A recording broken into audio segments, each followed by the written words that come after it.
2021 est sans aucun doute l'année de l'explosion de l'utilisation des smart contracts. Les smart contracts sont essentiels au fonctionnement de la finance décentralisée, mais aussi plus généralement au développement d'applications décentralisées, que ce soit dans le domaine des assurances, de l'art ou encore de la finance donc. Cet essor, on peut le remarquer aisément aujourd'hui, puisque dans le top 5 des crypto-monnaies, on retrouve 4 monnaies natives de réseaux d'applications, qui sont donc destinées à l'utilisation de smart contracts. Le leader est sans contexte Ethereum. Mais parmi ces projets, on retrouve aussi Polkadot, Cardano et Binance qui luttent pour la troisième place en termes de capitalisation. Ces trois réseaux d'applications décentralisées se suivent directement en termes de capitalisation, puisque Binance est troisième, Polkadot quatrième et Cardano cinquième aujourd'hui. Hier c'était l'inverse, et il y a une semaine encore c'était différent. Ces projets sont parfois présentés comme des Ethereum killers, dans le sens où ils permettent de résoudre les problèmes auxquels fait face Ethereum en attendant l'arrivée d'Ethereum 2.0. Au-delà des points communs en termes de capitalisation ou de croissance du réseau, ces projets restent fondamentalement différents en termes de caractéristiques et de fonctionnement. Par exemple, là où Binance est souvent critiqué pour la centralisation de sa Binance Smart Chain, Cardano souhaite être la blockchain la plus décentralisée du monde. Dans la vidéo du jour, je vais vous présenter les différences entre ces projets, ce qui les a amenés à avoir autant de succès jusqu'à aujourd'hui, mais aussi les grosses évolutions à en attendre pour les prochains mois, mais aussi mon avis sur leur potentiel. Bonjour et bienvenue sur Cryptomania. Si vous êtes intéressé par l'investissement dans les crypto-monnaies, n'hésitez pas à vous abonner pour ne rien manquer des dernières actualités, des présentations de sujets et toutes les autres infos super profitables que je partage gratuitement sur cette chaîne. Pour en revenir au projet du jour, avant de plonger dans la vidéo, si vous voulez vous rafraîchir la mémoire sur chacun des trois projets, je vous mets des liens en description où je les présente un par un. Le principal point commun entre ces trois projets est le marché visé. Ils visent tous trois à s'inscrire comme des alternatives à Ethereum pour l'exécution de smart contracts avec la plus grande efficacité possible. Dans ces trois projets, on remarque les premières différences dans l'essence même des projets. Binance, c'est une plateforme d'échange de crypto-monnaies à succès. Lancée en 2017, elle est devenue le leader mondial en moins d'un an. En septembre 2020, conscient des difficultés rencontrées par la blockchain Ethereum et profitant de leur base d'utilisateurs énorme, ils lancent la Binance Smart Chain, capable d'exécuter les smart contracts et qui est reliée à la blockchain Binance qui était la Binance Chain jusqu'alors. A l'opposé, on a Cardano et Polkadot qui ont tous deux été créés avec comme objectif initial de permettre l'exécution de smart contracts à une grande échelle. Le premier lien entre ces deux projets et Ethereum remonte à bien avant leur fonctionnement. Cardano et Polkadot sont tous deux fondés par des anciens membres de l'équipe directrice d'Ethereum. Cardano a été fondé par le mathématicien Charles Hoskinson, alors que Polkadot a été fondé par l'informaticien Gavin Wood. Les différences entre ces deux projets commencent ici. Charles Hoskinson a réussi à fédérer une immense communauté autour de son projet. Chaque semaine, il fait plusieurs vidéos sur YouTube où il partage les avancées sur le projet et répond aux questions de la communauté. Gavin Wood est lui beaucoup plus discret en apparence. Il est à la tête de la Web3 Foundation qui est directement liée au projet Polkadot puisque c'est elle qui gère, développe et assure le bon fonctionnement de cette blockchain. Là où les différences deviennent vraiment intéressantes, c'est lorsque l'on s'intéresse à la décentralisation et aux solutions de stacking. Vous devez savoir que Binance a beaucoup de détracteurs, et c'est justement pour cette raison. Contrairement à Cardano ou Polkadot, Binance repose sur un système de Proof of Stake Authority et n'a besoin que de 21 validateurs pour fonctionner correctement. Ces validateurs sont choisis par Binance. En clair, le faible nombre de validateurs associé au filtrage par Binance en fait un réseau très centralisé. Il est également possible de contribuer au réseau Binance en tant que délégateur. Les délégateurs fournissent des liquidités aux validateurs et sont récompensés en échange. Les retours offerts pour les délégateurs vont de 15 à 20% par an et il est disponible notamment de stacker ses BNB sur Binance directement. A l'inverse, Cardano se veut être le projet crypto le plus décentralisé. Cardano repose à l'heure actuelle sur plus de 1900 validateurs et n'importe qui, à la condition d'en avoir les compétences, peut gérer un pool de validation des transactions. On a donc un réseau bien décentralisé qui ne repose sur les choix d'aucun groupe d'individus. Là où le mot blesse pour Cardano, c'est quand on s'intéresse aux retours offerts par le stacking. Les retours sont entre 5 et 8% par an, en fonction du validateur auquel vous attribuez vos fonds. Ils sont donc bien moins élevés que pour Binance. Polkadot se situe quelque part entre les deux autres projets en termes de décentralisation. 297 validateurs sont actuellement actifs sur les réseaux et permettent de valider les transactions. La limite du nombre de validateurs est fixée à 1000, et la société derrière le développement de Polkadot, Web3 Foundation, a mis en place un algorithme pour choisir ses validateurs en fonction du degré de confiance, du nombre de dots stackés et de centaines d'autres variables. Les retours offerts par le stacking de DOT varient de 10% à 18% en fonction du validateur choisi. En comparant ces trois modèles de stacking et de décentralisation, on peut établir une hiérarchie plutôt claire. Binance est le moins décentralisé, remettant même en cause l'essence de la blockchain, mais en échange il offre les meilleurs retours pour le stacking. Cardano est le plus décentralisé, mais souffre de retours 2 à 4 fois plus faibles pour le stacking. Et Polkadot se situe quelque part entre les deux, avec une situation particulière due à son algorithme de validation des validateurs. Un des domaines les plus intéressants pour comparer les trois projets est sans aucun doute l'étude des tokens respectifs. Voyons les caractéristiques des trois tokens un à un. Le BNB, token de Binance, est assez particulier. En plus de permettre de payer des frais réduits sur la blockchain Binance Smart Chain, il permet une réduction des frais aussi sur la plateforme Binance. Ces caractéristiques sont plutôt favorables. Le nombre maximum de BNB est atteint et la quantité en circulation ne va faire que diminuer dorénavant. En effet, Binance souhaite acheter puis brûler 100 millions de tokens BNB sur les 200 millions lancés initialement. Aujourd'hui, ce processus a déjà permis d'en brûler 30 millions et il n'en reste plus que 170 millions.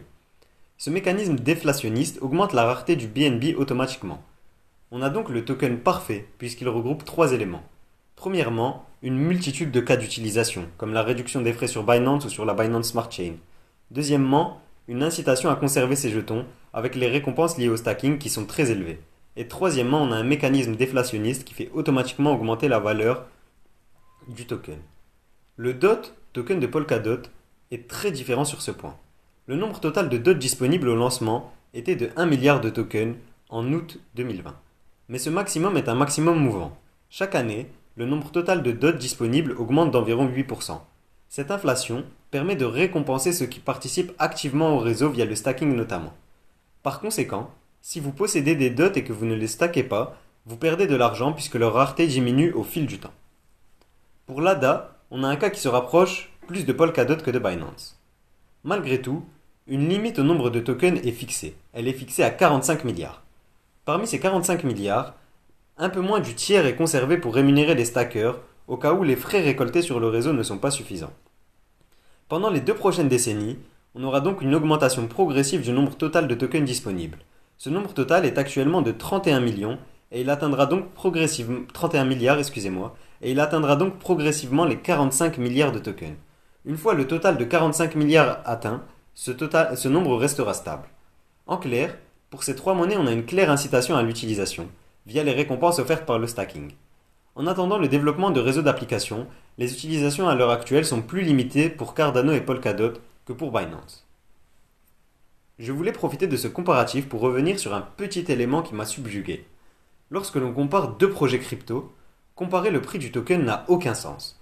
Comme on l'a vu ici, le nombre de tokens DOT est de 1 milliard, alors que le total de tokens BNB est de 170 millions, et pour l'ADA on a 45 milliards de tokens. En clair, il y a 5 fois plus de DOT que de BNB. Si les projets ont exactement la même valeur, le token BNB vaudra donc 5 fois plus que le token DOT pour la même valeur totale. En clair, lorsque l'on compare la valeur de deux projets crypto, il faut bien sûr comparer leur market cap, qui est le produit du prix du token par le nombre total de tokens disponibles. J'imagine que pour la majorité d'entre vous, cette idée était assez claire, mais si je peux éviter de coûteuses erreurs d'interprétation à certaines personnes, c'est avec plaisir. Pour comparer des projets de réseau d'applications, rien de tel qu'une comparaison de leur réseau d'applications justement. Ce qui a permis à Binance de se faire une place de choix, c'est la difficulté à développer des réseaux d'applications décentralisés, fiables et scalables. C'est aussi la raison pour laquelle sur les réseaux Cardano et Polkadot, on ne coûte pas encore d'applications décentralisées vraiment lancées et disponibles.